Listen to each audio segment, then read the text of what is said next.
know that several other people are coming. All the guys probably will.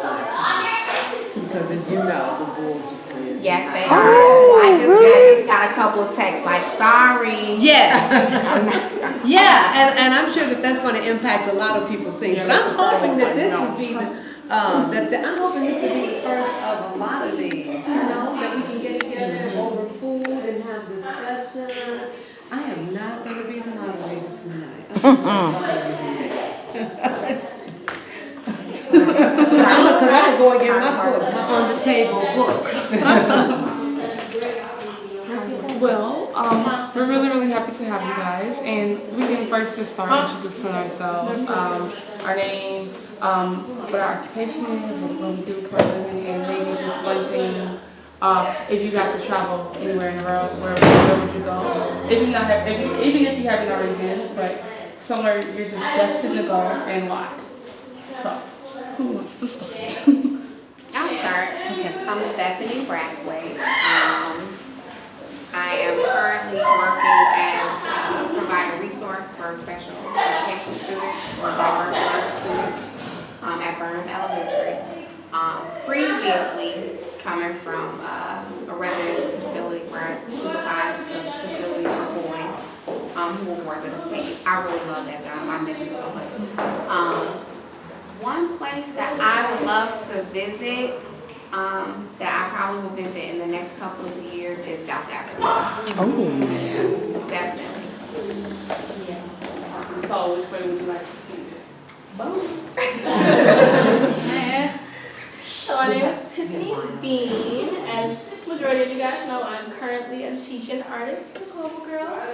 I grew up in the program, proud to say. My pictures all over this place. And I am in the process of transferring from National Louis to California State University. Oh yeah, if I could go to anywhere, it would probably be Cannes, south of France. I'm just drawn to the culture, and I kind of just mentally travel there pretty frequently thanks to Google Maps. Cool. My name is Ryonn Gloster. I am a teacher manager at Global Girls, and I've been a part of Global Girls for 8 years, and I really enjoy working with kids. I attend Olive Harvey. I'm taking classes there. My major is education, but I'm thinking about switching now. But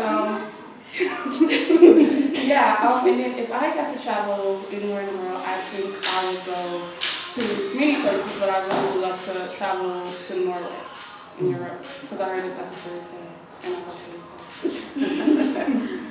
Well, I'm Marvinetta Penn, and I am the media director. And what else am I supposed to talk about? just who you are and what you do. Okay, I do everything. Cleaning the toilets, getting the food. Yeah, but if I could go anywhere right now, I want to go to Alaska. Yeah. Oh, hey. Hey, everybody. My name is Kalila Williams. Right now, I'm presently a home caregiver. I'm getting ready to go back to school for culinary arts. I'm trying to think of where do I want to go.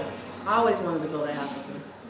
Yeah, just for the experience where our ancestors came from, and not only because our ancestors, that's where the Bible started. So I want to go into that with that. My name is Letitia Thomas. I have 2 girls here, and I am a special education teacher assistant. I actually work this way. And my background is in the medical field.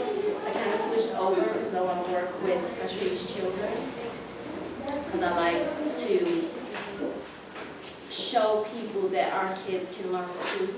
A lot of people put our babies to the side thinking that they don't, they're just nothing. But if you give them the right push and the right attention, they can learn things too, even if it's just learn how to sit on the floor, just learning something. A child can learn something if you just give them that, help. So that's just, I like kids and I like to help people. So But anyway, I want to go to Africa.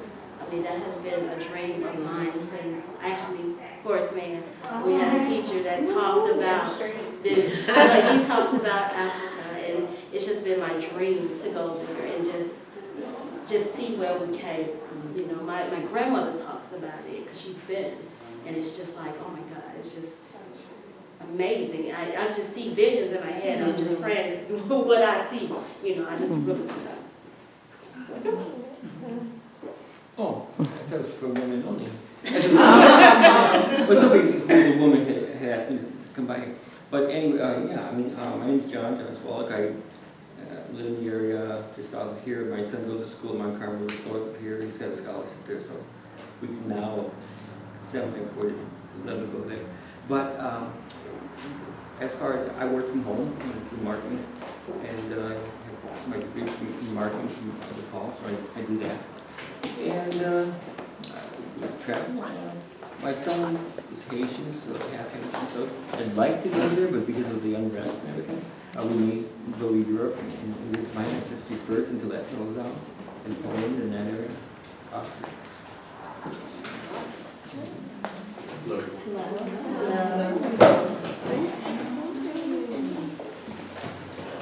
One more man, yeah. Yeah, we always talk about I have I'm Christine Nice, and I'm retired for a while. And I have a few hobbies, and I would like to go to Africa as well. And Miss Penty, my granddaughter, is in, so I'm jealous.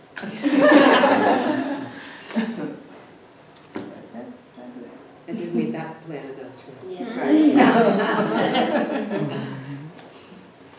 So, well, why don't you go on and go? Okay, what was the question? I'm sorry. And then, Ryan, I said I was not going to facilitate. Okay, Julia. I am Julia Hunter, community website called worktogetherforpeace.info, which that kind of goes through the community and collect events, data, gather calendar information. But anyway, I think what I want to, where I want to visit. I would like to say Rome. I would like to do that. I like to really do Rome. In the history, I want to go and touch some old buildings. So yeah, Rome will be it. I'm a veteran, and I like to go to Austria.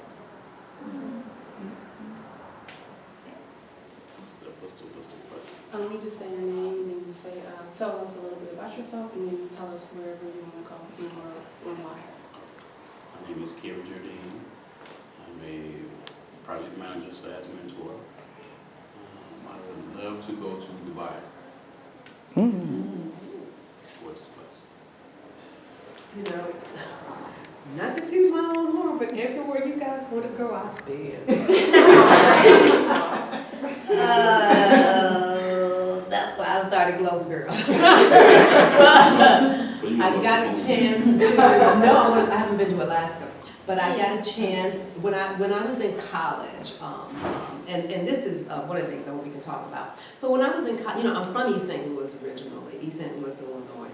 And when I grew up in East St. Louis, I like to tell people it was a nice place. In 1964, East St. Louis was the model city of America.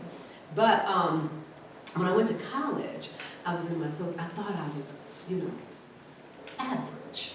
Because I grew up with my mom and my dad. So I was in my first sociology class. I was at Eastern Illinois University.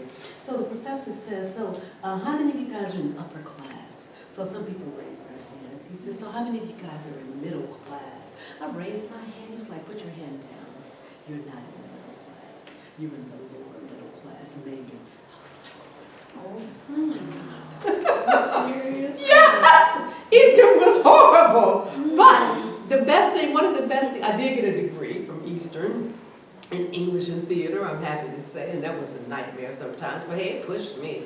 It let me know what people really think about you and how hard you have to work, and that's why I'm hoping one of the things we get out of this is no more excuses. You know, our ancestors had to work. They got up every morning saying, I got 1.5 hands tied behind me, behind my back. So I knew I gotta get there early, stay there late, and work harder. So I'm tired of excuses. But I was in my last class of French, and then I'm gonna pass it on back to her. My last class of French, because I was an English major, I had to take 2 years of foreign language. Thank God I sat next to a brilliant African for most of those classes, because I never would have passed. It was difficult. But everybody, you cannot speak French. I mean, you cannot speak English in the class. You just had to speak French. So people would be around the teacher's desk, and they'd be speaking French. And I'm in the back. Right. I'd be doggone. I would hate these classes. I'd be so glad when I get out of here. But then they started talking about how they would eventually get into English. And they talking about how they went to Europe when they were 3, or they went to Sweden. Well, Sweden's in Europe. But when they went to Ghana when they were 5 and 6, and they traveled to this place and that place and here and there when they were kids. I was like, what? You been telling people do this? I thought it was just on TV. No. So I swore then and there, this will never happen to me again. So I started working, took jobs. I came to Chicago, landed in Chicago, working as cocktail waitress at McCormick Inn, and I would meet these people from everywhere because they would have trade shows. Nothing happens in your life by coincidence. Everything happens for a reason, you know? So I'm talking to the people, and he was like, I'm like, oh, you're from London? I always wanted to go to London. He said, well, go. I'm like, how? He said, save your money. Save your money. Don't buy furs and diamonds and nonsense. He said, that's the worst investment you can make. He's like, save your money, and the next thing you know, you'll be stepping off the plane. I was like, oh my God. So I worked long enough to save my money, get my passport, get my ticket, then I quit. And I went to London, Amsterdam, and Paris by myself, not knowing anyone except him. So I did catch up with him for a minute, but it was easy. Oh my God. Then I got a chance to go back again. Then I'm still teaching, right? And I got a chance to go to Dubai, singing with a band over the summer. Then I just quit. Then I got a chance to go to Singapore, singing with another band. Then it'd be 2 years in a row. In between, I took 9 weeks off and got a Eurail pass and went to Europe and went to 18 different cities. So I went to Austria, I went to Norway,